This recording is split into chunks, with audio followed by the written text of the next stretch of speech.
Thank you. Oh, it's bright. As an entrepreneur, my purpose stems from my pain. I have a mental health condition wherein I compulsively pull out my hair as a coping mechanism for stress and anxiety. A couple of years ago, my husband caught me looking like this, and we set out on a journey to solve my own problem. My name is Aneela Idnani, and my company, HabitAware, is for the 21 million Americans just like me dealing with body-focused repetitive behaviors. These mental health conditions include, but are not limited to, hair pulling disorder, compulsive skin picking, and excessive nail biting. These are the most common disorders you've never heard of because people like me feel ashamed for doing these behaviors. In fact, I hid for 20 years because I was so scared of what people would say. Ew, you do what? Why can't you just stop? But we can't stop because we don't realize it's happening. These are very trance-like behaviors. This lack of awareness is where HabitAware comes in.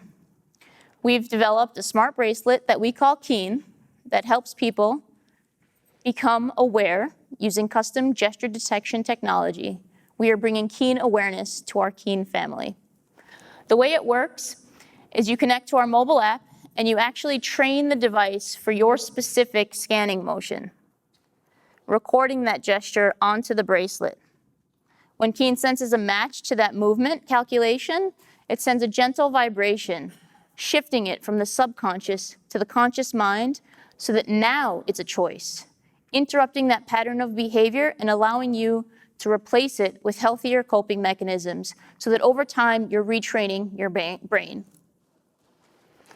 Since 2017, we've been selling directly on our website and delivering on our mission to help people. And we're achieving real results in helping them learn how to cope with these behaviors and achieve real positive change.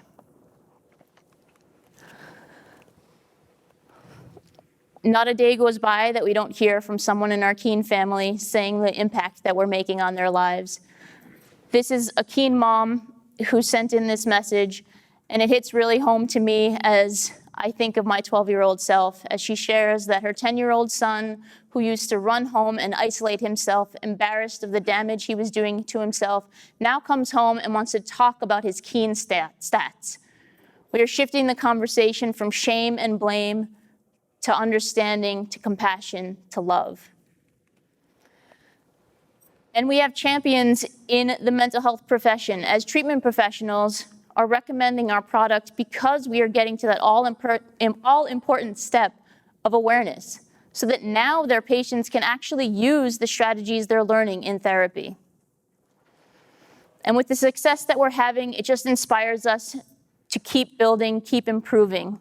As you heard, we have 2 research grants that are helping us do this, not just to enhance our product, enhance our algorithms, but also to prove feasibility and ultimately validate clinically. But there's another awareness that our team is tackling, and that's social awareness of these disorders because of the shame associated with it. We are not seeking help because we are so scared of the response we're going to get. Insurance companies don't know that they need to cover treatment for this because they don't know that it exists. Doctors don't know how to answer, "Doctor, how can I stop picking at my skin?" because they don't know it exists. This is our goal. Through mental health advocacy and through storytelling, we are shattering that shame and that stigma in hopes that people in our community will find the courage to seek help through self-love, through community strength, and through Keen awareness. I would love to take the rest of this time to learn more about what you're doing and how we might be able to help each other. Thank you.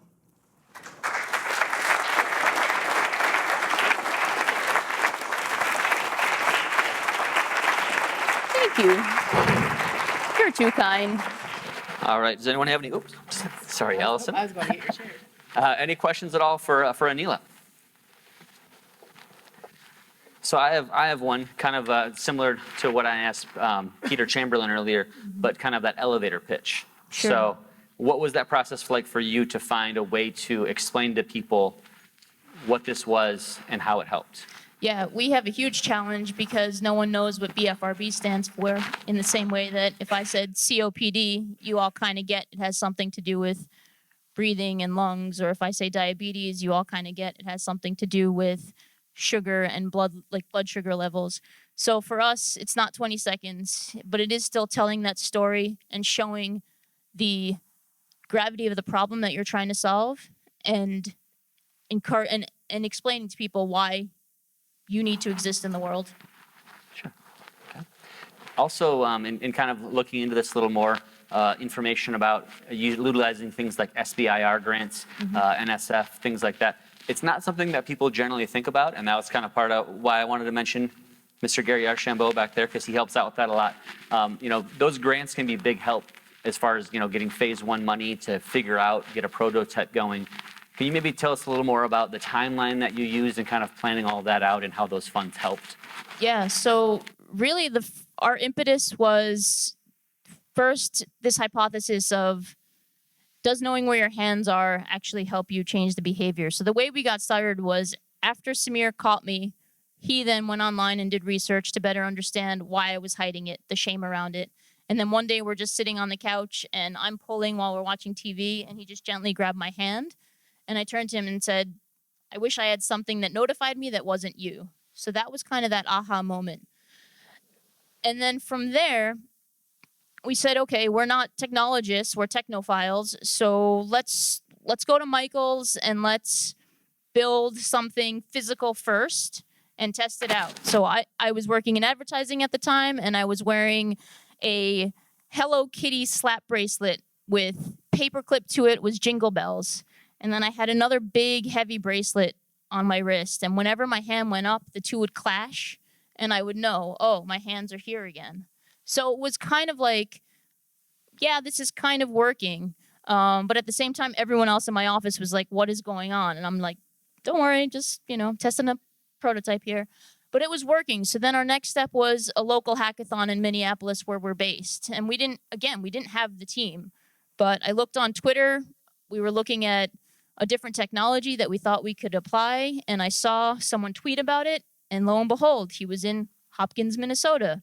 Samir had coffee with him, and he joined us for the hackathon. And now that's Kirk, our CTO, who does the software and the firmware. And John, our lead hardware engineer. Look, when the universe wants something in the world, it's going to help you achieve it. We met John at the hackathon. He just happened to be there interviewing at the company hosting the event. And he just walked by and said, hey, do you guys need help? And then he took a job with that company, but still worked with us nights and weekends. And then 6 months later, quit that company. And I'm pretty sure that company doesn't host hackathons anymore because they keep losing their staff to entrepreneurs. But so that's how we got our team together. And then we just started prototyping. We used off-the-shelf prototype chips first. We used light blue, Bluetooth technology. Can we detect the hand going up? Yes, but that's not enough. That's still too many false alarms. Can we detect these micro motions? Yes.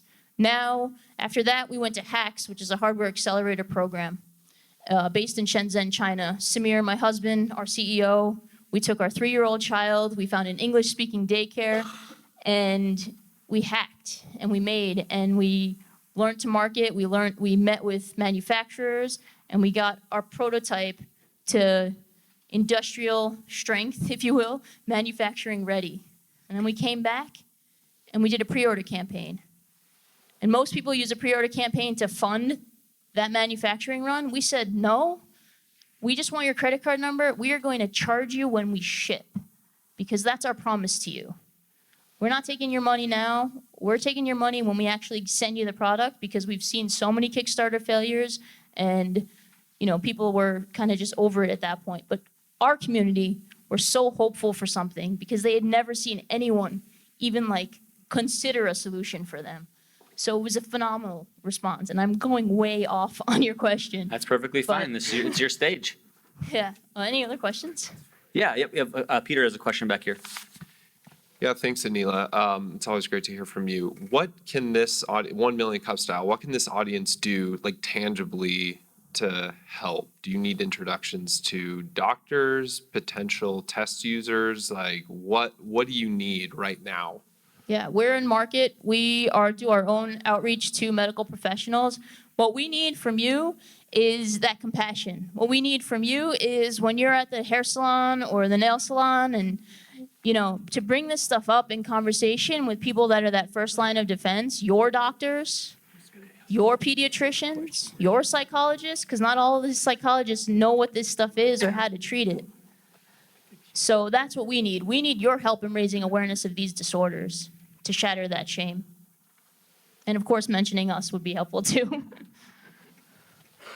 All right, any other questions for Aneela?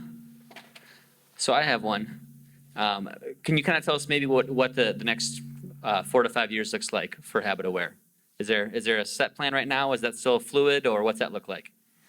Oh, yeah. No, we have so we're working through our research grants right now. Our goal is to build out the product. We're actually working on a second version of the product to enhance the technology, the algorithm, basically taking customer input, learning from the mistakes we made, if you will, to build a better product. We're working with a major, well-renowned researcher at the University of Marquette on one of our research grants to build in, basically beef up our mobile app to help people learn to replace the behaviors a little bit more. And then we do see applications for other mental health conditions for which lack of awareness is paramount. And so how can we adapt our technology? Or, it's not about what can we do with this bracelet. It's more about what problem do you have and how can we figure out how to use technology to solve it.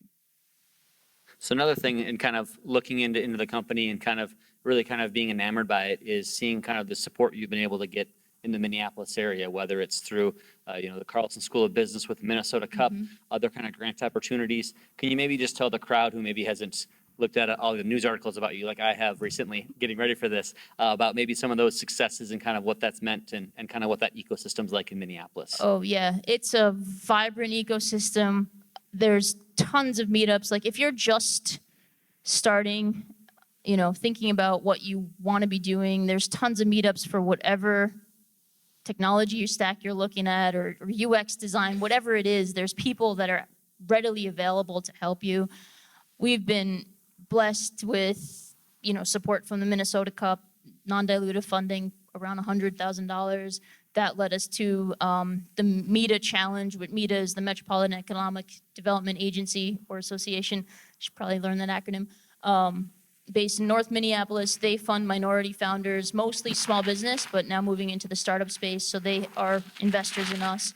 That actually led to someone recommending me for TEDx Fargo, which was just this past July, which led me to here. So honestly, the Minneapolis startup ecosystem just gave a talk on this 3 days ago about how amazing it is because it's so supportive and very community-based that people want to see, and I think here too, people want to see the Midwest rise up, and they'll do anything they can to help you as one of those sort of shining lights.